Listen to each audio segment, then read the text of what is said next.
Part of the back-to-school routine is getting kids through all their various appointments.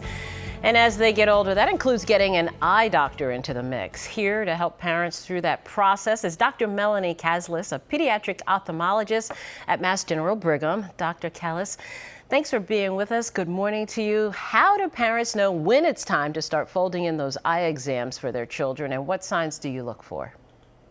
Thanks for having me. That's a great question.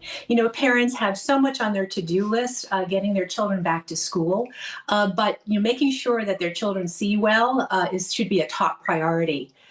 Certainly, if their child already has glasses, the start of the school year is a good time to make sure that the glasses prescription hasn't changed. Children grow, and that means their eyes grow, and that could indicate that their glasses prescription can change. I sort of call it the recipe, those numbers that you see on the child's glasses prescription. So, at the start of the school year, if your child wears glasses, make sure they see their eye doctor to make sure that hasn't changed. For children who don't wear glasses, or if their parents feel that there's something going on with their vision, things to look out for include, the child verbalizing, I can't see well, things look a little fuzzy or blurry. But sometimes kids won't necessarily say that outright. And so parents have to keep their radar on to look for things such as maybe headache or eye strain. That could be a signal that maybe it's the vision that's causing the headache or the eye strain. Also, if a child is not doing as well in school, that should also be a red flag that their vision should be checked, because it could be as simple as getting a pair of glasses.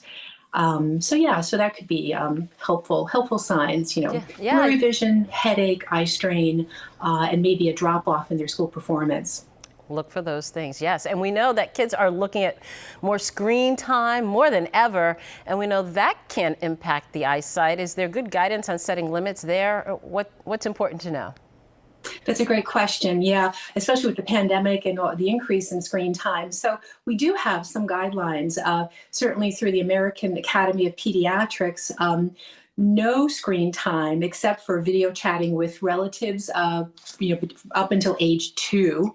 And then from age 2 to 5, screen time should be limited to no more than an hour a day, with accompanied by an adult who can monitor content for the children when they're really young.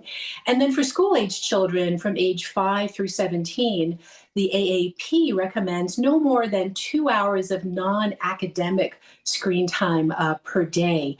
And so I know that can be hard for parents to have to set those limits, but at least we do have some guidelines from our medical societies about what we should be aiming for.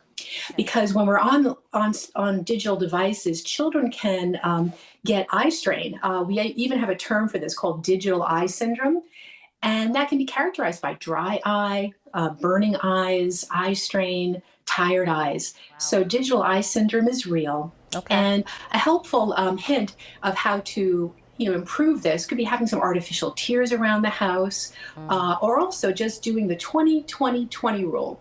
So if the child is doing 20 minutes of online activity, take a break at 20 minutes, look 20 feet away, and rest your eyes for 20 seconds, and that can help. Good advice. Dr. Melanie Caslis, a pediatric ophthalmologist at Mass General Brigham. Thank you so much for all of that information this morning. Have a great weekend. You as well.